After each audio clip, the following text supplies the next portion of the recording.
ជំរាបសួរបងប្អូនទាំងអស់គ្នាស្វាគមន៍មកកាន់ផ្ទះគំរូវីឡាតូលថ្មីដែលបងប្អូនទាំងអស់គ្នាកំពុងតែតឹងរង់ចាំឲ្យត្រូវអត់ឥឡូវនេះផ្ទះគំរូវីឡាតូលកែងរបស់យើងបានរៀបចំជាមួយនឹងដេក័រដាក់គ្រឿងសង្ហារឹមហើយស្អាតយ៉ាងប្រណិតនៅផ្នែកខាងក្នុងចង់នឹងថាមានភាពស្រស់ស្អាតកម្រិតណាតោះទទួលស្ដាប់ទាំងអស់គ្នាជាមួយនឹងខ្ញុំបាទ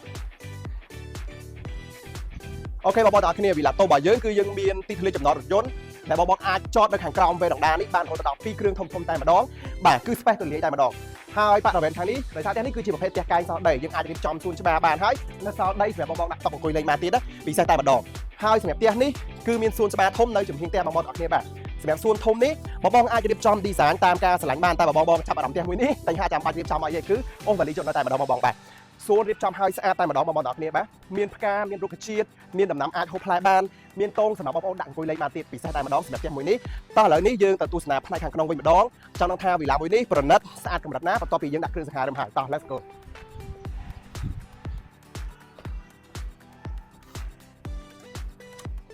អូខេបងប្អូនទាំងអស់គ្នាឥឡូវនេះយើងចូលមកដល់ផ្នែកខាងក្នុងហើយឃើញថាស្រស់ស្អាតខ្លាំងមែនទែនបន្ទាប់ពីយើងបានតុបតែងដាក់គ្រឿងសង្ហារឹមហើយសាឡុងឥឡូវនេះគឺយើងបានរៀបចំរាងអក្សរ L ហើយបើសិនជាបងប្អូនទាំងអស់គ្នាស្រឡាញ់រូបរាងបែបម៉េចអាច design តាមចំណង់ចំណូលចិត្តបានកលេចមកមើលទូតាំង TV បងប្អូនទាំងអស់គ្នាគឺស្រស់ស្អាតតែម្ដងសម្រាប់ទូតាំងនេះគឺយើងផ្ដល់ជូនគ្រប់ផ្ទះតែម្ដងបាទយើងអាច decor ជាមួយនឹង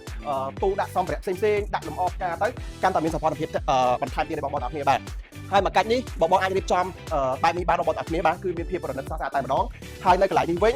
ញយើងអាចរៀបចំ decor តាមចំណង់ចំណូលចិត្តជាក់ស្ដែងបានបងប្អូនអាចរៀបចំជា console បែបនេះក៏បានទូតាំងសិភៅឬក៏បងប្អូនអាច design ជា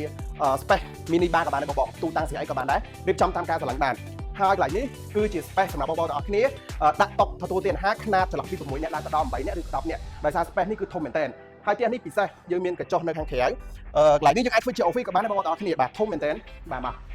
ឥឡូវយើងកំពុងតែ decor mini bar កន្លែងនេះបងប្អូនទាំងអស់គ្នា design ជាកន្លែង party ញ៉ាំអីធ្វើជា office យើងធ្វើអីក៏បានដែរបងប្អូនទាំងអស់គ្នា space ធំ view ស្អាតបងប្អូនយើងមើល view នេះអញ្ចឹងយើងមើល view ទៅសួនច្បារស្អាតខ្លាំងតែម្ដងបងប្អូនទាំងអស់គ្នាបាទតោះឥឡូវយើងមកមើលចំណុចពិសេសក្នុងផ្ទះវិញអូខេបាទមកអូខេអញ្ចឹងកន្លែងនេះយើងមានជាមួយនឹងកន្លែង decor ទូតាំងស្រាបងប្អូនបាទពិសេសមែនទែនបងប្អូនដែលគាត់ចូលចិត្តញ៉ាំស្រាអីអាច design ទៅកន្លែងនេះជាទូតាំងស្រាបានឬមួយទៀតបើសិនជាបងប្អូនចង់ design កន្លែងនេះទៅជាកន្លែងទូតាំងចានឆ្នាំងអីក៏បានដែរបាទស្អាតខ្លាំងមែនទែននៅចំណុចនេះបាទឥឡូវយើងចូលមកដល់វ៉ាវចង្ក្រានបាយធំមានភាពប្រណិតស្រស់ស្អាតតែម្ដងកន្លែងនេះបងប្អូនយើងមាន design ជាមួយនឹងទូតាំងមួយឈុត free ជួនហើយមានកន្លែងចម្អិនហូបអាហារមានភាពងាយស្រួលមែនទែនដែលគ្មានក្លិនបាទអញ្ចឹងកន្លែងនេះគឺបងប្អូនមានលាងចានលាងអីងាយស្រួលមែនទែនមានធ្នើដាក់ចានសម្ភារៈគឺច្រើនតែម្ដងបងប្អូនទាំងអស់គ្នាបាទហើយកន្លែងនេះយើងមាន space សម្រាប់ដាក់ទូទឹកកកបងប្អូនទាំងអស់គ្នាបាទកន្លែងនេះយើងអាចរៀបច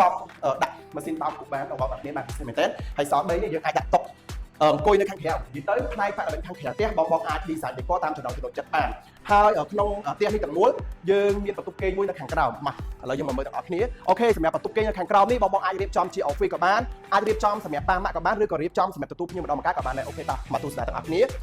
វ៉ាវស្អាតខ្លាំងមែនតើបងប្អូនទាំងអស់គ្នាបាទនិយាយទៅពណ៌គឺស្រាលស្រទន់ស្អាតប្លែកអារម្មណ៍មែនទែនពេលដែលបងមកទស្សនាបន្ទប់នេះមានអារម្មណ៍ថាយើងទទួលបានទស្សនីយភាពថ្មីជាមួយនឹងការ decor តុបតែងគឺស្អាតខ្លាំងតែម្ដងបងប្អូនទាំងអស់គ្នាបាទយើងអាចរៀបចំក្រេគេងខ្នាតធំបានហើយសល់ space សម្រាប់បងប្អូនទាំងអស់គ្នា decor សម្រាប់ដាក់ជាគ្រឿង make up ហើយមួយទៀតបងប្អូនអាច decor ជាទូនេះបងប្អូនបាន3 4ថតនេះសិតជាទូកៅអៅតែម្ដងបាទទូកៅអៅទូកាបូបទូអីក៏បានដែរបងប្អូន decor តាមការស្រឡាញ់បានបាទតោះយើងទៅមើលបន្ទប់គេងបន្ថែមទៀត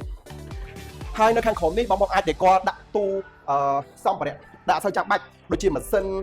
ធូលីម៉ាស៊ីនបូមធូលីឬក៏អ្វីបានប្រើផ្ទះប្រើប្រាស់ក្នុងផ្ទះផ្សេងៗហើយមានបន្ទប់ទឹកមួយសម្រាប់ទទួលភ្ញៀវហើយនៅខាងលើយើងមាន3បន្ទប់គេងដ៏ស្រស់ស្អាតទៀតចង់នឹងថាការតុបតែងប្រណិតកម្រិតណាតោះទៅទស្សនាបន្ថែមទៀតជាមួយនឹងខ្ញុំបាទតតែម្ដងអូខេបាទអូខេបាទបងប្អូនទាំងអស់គ្នាសូមមកបង្ហាញចំណុចពិសេសនៅមុខកណ្ដាលមួយគឺជាបង្អួតធំធំនេះដែលអាចជួយឲ្យពន្លឺបាទភ្លឺពេញបន្ទប់ផ្ទះតែម្ដងទាំងបរិវេណខាងក្រោមនិងខាងលើហើយជួយលើកសម្រស់សោភ័ណភាពទៀតពេលដែលយើងដាក់យ៉ាងណនបែបនេះទៅគឺឃើញថាមានភាពប្រណិតស្រស់ស្អាតខ្លាំងតែម្ដងបាទហើយបើនិយាយពីថាសចដាវិញបងប្អូនទាំងអស់គ្នាគឺស្រួលឡើងមែនតើបងប្អូនទាំងអស់គ្នាមួយកម្មពីមួយកម្មការឡើងចុះគឺអត់មានអារម្មណ៍ថាខត់ទេបាទហើយនៅខាងលើនេះយើងមានចំនួន3បន្ទប់គេងអញ្ចឹងមុននឹងទៅបង្ហាញបន្ទប់គេងនីមួយៗសូមបង្ហាញ space នៅខាងមុខបន្ទប់បាទវិញម្ដងកន្លែងនេះមែនតើទៅបងប្អូនអាចរៀបចំសាឡុងមួយបាទអាចទៅជែកការងារឬក៏ពិភាក្សាជាមួយបងប្អូនអ្នកគណៈគ្រួសារអីគឺមានភាពងាយស្រួលតែម្ដងបាទអញ្ចឹងឥឡូវយើងមកទស្សនាបន្ទប់ទី1នៅខាងលើយើងមានបន្ទប់ទឹកមួយសម្រាប់ប្រើប្រាស់លក្ខណៈឯកជនភាពហើយបន្ទប់នេះមានស្អាតខ្លាំងមែនទែនទាំងការរៀបចំ design ពណ៌ហើយជាមួយនឹងការ decor កន្លែងនេះបងប្អូនអាចរៀបចំជាមួយនឹង laptop មួយសម្រាប់ធ្វើការហើយបងប្អូនអាចតាំងជាមួយនឹងឯកសារផ្សេងៗបានហើយមួយទៀតបងប្អូនក៏អាចរៀបចំជាមួយនឹង TV មួយដែរហើយជាមួយនឹងបាទទូដាក់សម្ភារៈផ្សេងៗច្រើនមែនទែនបាទ ហើយក៏លេខមកមើលជាមួយនឹងការតុបតែងគ្នាវិញពណ៌នេះស្អាតណាស់បងប្អូនទាំងអស់គ្នាអត់រើសអ្វីទេមិនថាបងជាស្ត្រីឬក៏ជាបរិសុទ្ធទេអាចស្នាក់នៅបន្ទប់នេះបានពណ៌ស្អាតខ្លាំងមែនទែនឥឡូវនេះគឺយើងបានរៀបចំជាមួយនឹងតុសម្អាងមួយដែលអាចរៀបចំគ្រឿង cosmetic បានច្រើនមែនទែនហើយមានទូខោអាវរហូតដល់4ថតបងប្អូនទាំងអស់គ្នាបាទអាចដាក់ខោអាវបរិសុទ្ធក៏បានស្ត្រីក៏បានដែររៀបចំតាមជាក់ស្ដែងបាទតោះឥឡូវយើងទៅមើលបន្ទប់មួយទៀតបាទអូខេបន្ទប់នេះបងអាចរៀបចំសម្រាប់កូនប្រុសបន្ទប់នេះស្អាតខ្លាំងមែនទែនស័ក្តិសមសម្រាប់បងនៅវ័យកណ្ដាលដែលគាត់កំពុងតែរៀនផងធ្វើការផងបងប្អូនអរគ្នាបាទគឺមានភាពស្រស់ស្អាតហើយនឹងប្រណិតហើយ unique មែនទែនបាទកន្លែងនេះគឺយើងមានក្រេគេងមួយនៅកន្លែងនេះបាទមិនល្មមសម្រាប់លក្ខណៈបែបឯកជនភាពហើយកន្លែងនេះយើងអាចរៀបចំជាកន្លែង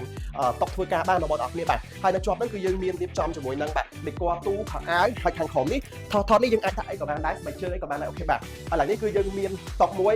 កន្លែងថាកញ្ចក់ពេលដែលយើងងូតទឹកងូតអីហើយយើង skin care អូខេកន្លែងនេះបាទហើយនេះគឺយើងអាចតាំងបានតាមការស្រឡាញ់ហើយកន្លែងនេះផ្កាយលុយមែនទេកន្លែងនេះបើយើងមើលប្រភេទទៅដូចយើងកំពុងតែនៅ stall LV អញ្ចឹងលុយមែនទែនបាទហើយសម្រាប់បន្ទប់នីមួយៗយើងមានបន្ទប់ទឹកធំមែនទែនបងប្អូនអរគ្នាបាទលក្ខណៈប្រើប្រាស់បែបឯកជនភាពបាទបែបហ្នឹងតែម្ដងតោះឥឡូវនេះយើងទៅទស្សនាបន្ទប់ចុងក្រោយអូខេបាទអញ្ចឹងបន្ទប់នេះគឺជាបន្ទប់មេគ្រួសារហើយតោះទៅទស្សនាទាំងអស់គ្នាចង់ដឹងថាបន្ទប់មួយនេះស្អាតប្រណិតកម្រិតណាតោះ let's go អូខេបងប្អូនទាំងអស់គ្នាឥឡូវនេះខ្ញុំចូលមកដល់ក្នុងបន្ទប់មេគ្រួសារធំហើយឃើញថាមានភាពស្រស់ស្អាតប្រណិតតែម្ដងចំណុចពិសេសដែលខ្ញុំចង់បង្ហាញបងប្អូនគេនេះគឺជា closet គឺមានភាពទាក់ទាញមែនទែន design classic មានរបៀបរៀបរយខាងនេះបែងចែកខាងស្ត្រីខាងនេះបរិសុទ្ធលយមែនទែនហើយកាលនេះបងប្អូនអរគ្នាយើងអាចដាក់គ្រឿងអលង្ការជា island មួយដែលមានភាពប្រណិតហើយខាងក្រោមកែនេះបងប្អូនអាចដាក់សម្ភារៈដែលចាប់បាច់នៅខាងក្នុងកែនឹងបានទៀតលយតែម្ដងបាទហើយចំណុចមួយទៀតបងប្អូនតែគាត់ចង់បាននេះគឺជាកន្លែងដាក់កាបូបស្បែកជើងរបស់គាត់ស្អាតមែនទែនបងប្អូនអរគ្នាបាទអានេះគឺជាទូកៅអៅលក្ខណៈយើងចង់ដាក់ខោអាវវែងខោអាវខ្លីតាមតម្រូវការជាក់ស្ដែងបានហើយចំណុចនេះមួយទៀតបងប្អូនអរគ្នាអើយគឺជាកន្លែង make up សម្រាប់បងស្ត្រីដែលគាត់ចង់បានពេញចិត្តហ្នឹងគឺជាកន្លែងហ្នឹងហើយបន្ទប់ទឹកគឺមានភាពធំទូលាយខណ្ឌចែកដាច់ឡាយសម្រាប់ការងូតទឹកផ្សេងសម្រាប់ការបាត់ដៃបាត់ជើងផ្សេងផងដែរបាទឥឡូវយើងមកមើល retail នៅក្នុងបន្ទប់វិញម្ដងពណ៌សស្អាតប្លែកភ្នែកតែម្ដងបងប្អូនគ្នាជាមួយនឹងការតុបតែងយ៉ាងប្រណិតទាំងការ design ក្បាលក្រេមើលទៅដូចបងកំពុងតែនៅសន្តាគារផ្កាយ5មួយអញ្ចឹងបាទអញ្ចឹងពិសេសមែនតើសម្រាប់បន្ទប់មួយនេះហើយបន្ទប់មួយនេះគឺមានភាពតាក់ទាញ unit ច្រើនមែនតើនៅក្នុងបន្ទប់ទាំងមូលហើយដល់នេះយើងបាន design ជាមួយនៅខាងចុងជើងនេះបងអាចរៀបចំទូរទស្សន៍ខ្នាតធំមួយសម្រាប់ទស្សនាលក្ខណៈ private អីគឺបាទ special មែនតើកន្លែងនេះបាទមែនតើទៅបងអាចតាំងជាកដោអនុស្សាវរីយ៍បាទនេះក៏បានឬមួយទៀតបងអាចតាំងជាមួយនឹងបាទកាបូបអីក៏បានដែរតាមតម្រូវការជាក់ស្ដែងចំណុចពិសេសចុងក្រោយគឺជាវេរ៉ង់ដាធំបងគ្នាបាទចឹងពេលដែលយើងសារអាទិត្យនេះអីបងចង់ enjoy ជាមួយនឹងបាទបរិយាកាសនៅខាងក្រៅគឺអែមស្រាមតែម្ដងបាទហើយនេះបងទាំងអស់គ្នាពេលដែលយើងចេញមកគឺមាន view ស្រស់ស្អាតមែនទែននៅខាងវេរ៉ង់ដារបស់យើងអញ្ចឹងសម្រាប់ផ្ទះមួយនេះបងទិញភ្លាមមានតែកោះពេញផ្ទះមានគ្រឿងសង្ហារឹមហើយស្រាប់តែម្ដងទិញភ្លាមកាន់សោជ្រុងនៅបានភ្លាមតែម្ដងកុំភ្លេចណាត់ជួបមកទស្សនាផ្ទះគំរូពិតទាំងអស់គ្នាអរគុណច្រើនជម្រាបលាបាយបាយបុរី ML ធ្វើឲ្យជីវិតកាន់តែមានសុភមង្គល